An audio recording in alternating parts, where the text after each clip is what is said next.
All right, let's talk about Bob Quinn taking the podium to assess the 2019 season. If you don't know, Bob Quinn don't speak in the during the season. He going to hiding. He speaks in the beginning of the season, after the season, and during the off season, Senior Bowl, free agency, the draft, and the combine and stuff of that nature. But let's talk a little bit about it. We back, Motor City Sports Talk. Don't forget me on Facebook, Instagram, Twitter. Reach out to the email if you have a business question, inquiry, sponsorship, video request. Keep sharing the videos. But, yeah, let's talk a little bit about what he said. But one thing I want to say is that why I don't understand why the Lions are so secretive, if that's a word, about how they handle business. All right, it's been like that since I can remember, 20 years ago, whenever it was. It's been like this for a long time. They move like they the Secret Service. You know, they move like, oh, we can't let everybody know our next move. Nobody cares. All right, nobody in NFL cares. This is a 3-12-1 football team. Last year was a 6-10 football team. You haven't won a playoff game since '91. Who trying to snuff out your moves? Who need to sit out here and worry about what the Lions doing? They need to get their head out their butts.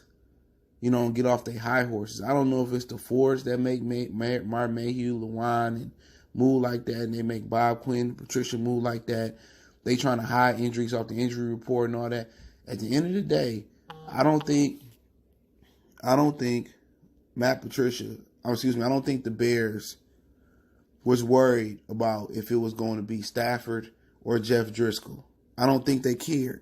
All they know is Stafford not in there. They going to win the game. And that's what happened. Both times. 2 times in 3 weeks, if I remember. But another thing before I really get to rolling this well, too.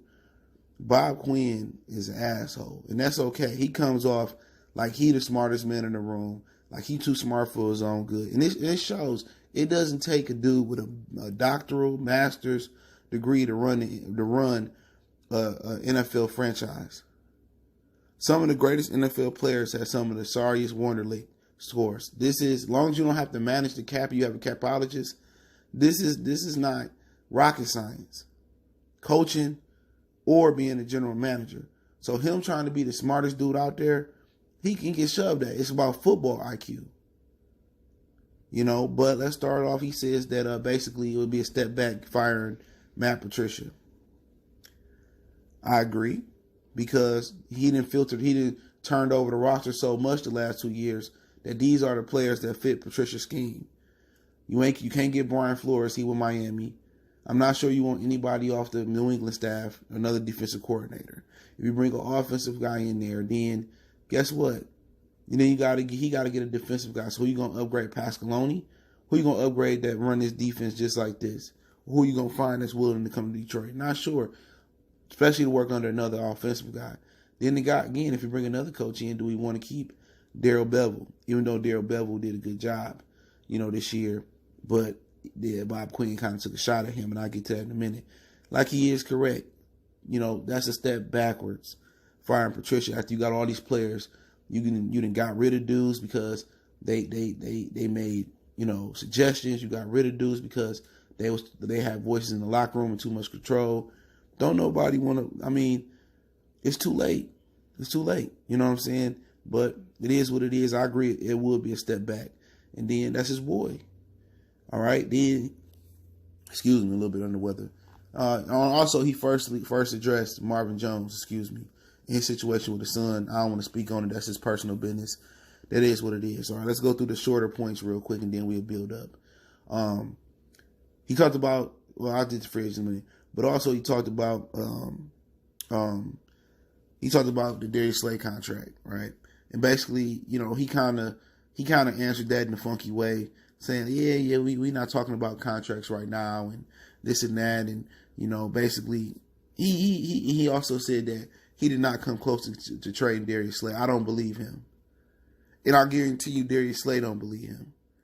So not only is he an asshole, he's a liar.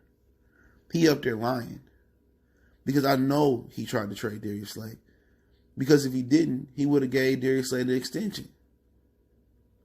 You know what I'm saying? Or Darius Slay would have an extension now. He tried to trade him for Chris Harris, dude. That man on Denver ain't got the lie.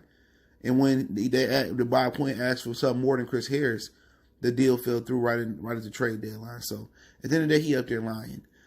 But he did address the Quadre Diggs trade. He said that he don't regret making the trade. No. Basically he said that. At the end of the day, you got assholes. You got a liar, in my opinion. Now you got a guy that can't admit his wrongs. This is all the makings of a bad man. All right? Not only in his profession, but in his day-to-day life. We all know it was a bad trade. He said, well, unfortunately for us, the very next week, Tracy Walker got injured. That's what happens in the NFL. Injuries. This is why you got depth. You know what I'm saying? This is why you got depth, bro. This is why you don't trade Quadre Diggs. All the people that failed and was getting injured through the year, and you trade one of your best defensive players, and then you replace him with Will Harris, who sucked. That's what happened. You know what I'm saying? But let's keep it moving. He addressed the free agents. All right? He addressed the free agents. He said they played pretty well. Oh, Trey Flowers came in with a shoulder injury, but he eventually picked it up. This is the same guy who got more injured players this offseason than any team I can remember. Trey came in injured. The rookie from Clemson came in injured. Javai came in injured. And I'm probably forgetting some guys. You know what I'm saying? He drafted and got so many free agents that was injured. It just makes no sense. Mike Daniels came in injured. You know what I'm saying? He didn't really speak on him. I don't think anybody need to speak on him in his situation. But let's go through the free agents, he said. He said that Trey Flowers played well down the stretch once he got healthy. And I agree, he did start to heat up. But not for no $18 million a year. I don't care what he say. For $18 million a year, that wasn't good enough. What he did this season. It wasn't. And how he performed, 7 sacks, 8 tackles for loss, 33 solo tackles. He's the third highest defensive end in the league. And that's the production you get. Like I said before, I didn't like the signing to begin with. He not nobody off the edge that's special. He didn't garnish that money. If anything, I pay him $8 million for that production. You know what I'm saying? He go to Justin Coleman. Oh, he started off strong, tapered off, and finished. Man, he was the worst defender in coverage the majority of the league, bro. He had a passer rating against him of 94 or whatever it was. You know what I'm saying? Completion rate versus him was very, very high. Now, a lot of that had to do with the front end work. If the pass rush ain't pushing it, then it's going to be hard for the back end to play man-to-man defense. But both of them, I think Trey Flowers was the best free agent they got. Maybe, we can make a case for Amendola, but I wasn't impressed with Amendola. But a lot of that had to do with the quarterback situation. No stability. But it was some games that him and Hockenson just didn't show up when Stafford was healthy, but he didn't address Danny Amendola. All right, not that I heard. Then he talked about Jesse James, and this is where he took the shot at Bevel, saying that we got to get the tight ends more involved. And that's true. Bevel, when I remember, he ain't really been a big tight end guy, so that's an adjustment that he got to make. So you can't shit on Jesse James. He just didn't get the opportunity to get out there, and they didn't feature him enough or Hockenson enough. But I think Hockenson going to end up being good. I'm not really worried about him. He said he thought Tavai played good this season for a rookie in middle linebacker position. That's like the quarterback of the defense. I do agree with him on that. That's a tough position to transition to. But, he talked about Stafford back and said he expected to go for 2020.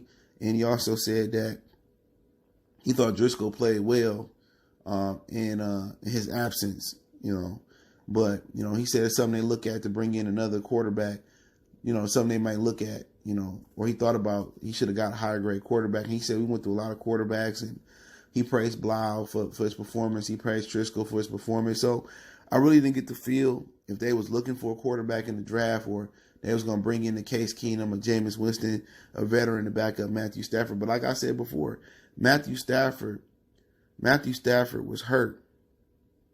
He was hurt going into the season. I told y'all that. That's why they had set him out. That back never healed. The back don't heal that fast. The back don't heal in no damn off season. You know what I'm saying? It takes a while, no matter if they small fractures or not. That means they can break again. That's the back. That's one of the hardest places to heal at in the human body. And they'd be fools not to go out there and find another quarterback. And I'll get to that when we talk about the draft in the next video. And on DetroitLions.com or Detroit Lions YouTube page, the editing was terrible. Bob Quinn, once again, didn't really have no answer. He didn't have no answers. And he don't know how to fix it. And he said that they basically not going to rush it because they know their job on the line. And they kind of want to build it the right way. That leads me to believe if he ain't in a rush, is that they know they're going to play out their contracts. And the Fords is not going to, terminate their contracts and pay them to sit at home. And like I said before, man, all the stuff you hear this season, when things going good, you don't hear the bad stories. But when things going bad, you hear the terrible, the crappy stories, and it's the truth. You hear the other little Jace Billingsley. He crapped on Bob Quinn and Patricia. Bob Quinn and Rod Wood. All right, Rod Wood doesn't have a football background. If you guys didn't know, you had Glover Quinn. He talked this ish. You had the other tight end guy. He talked this ish about how Patricia is. He come late on purpose. He an a-hole and all that other stuff, man. These dudes are just not good dudes. It's hard to go from Caldwell to a true dictatorship with a guy that's really trying to butt break you. He don't have the answers on how to fix this team. Because if he did, he wouldn't just sign all the Patriots drop-offs. Trey Flowers ain't worth no $18 million a year. Justin Coleman ain't worth what he is in the slot. They going to trade Darius Slay and they traded Quandre Diggs. You know what I'm saying? Just look at how many things he missed. He missed a whole offensive line, maybe except for Glasgow, and he didn't address that from what I heard. And Ragnow. Running back galore. The year before Kerryon came out. Didn't take one. Took Kerryon. He don't look like he can carry on right now. He look like he just going to be a complimentary back. All right? He came up here with the same BS, but this is the same team that's beefing with the media in the city. Right? The same team that for however long it's been, since 91, I've been won a playoff game. It come down to her not knowing what she's doing to Martha, being cheap. And remember, the NFL don't do the Lions no favors.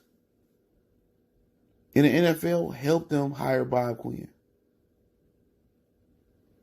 It helped in the job search. So, like I said before, man, NFL don't do us no favors on the field, and they ain't gonna do no favors in the general manager office. But it was a terrible year.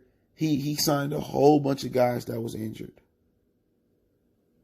through free agency, through the draft. It was a few guys that was injured.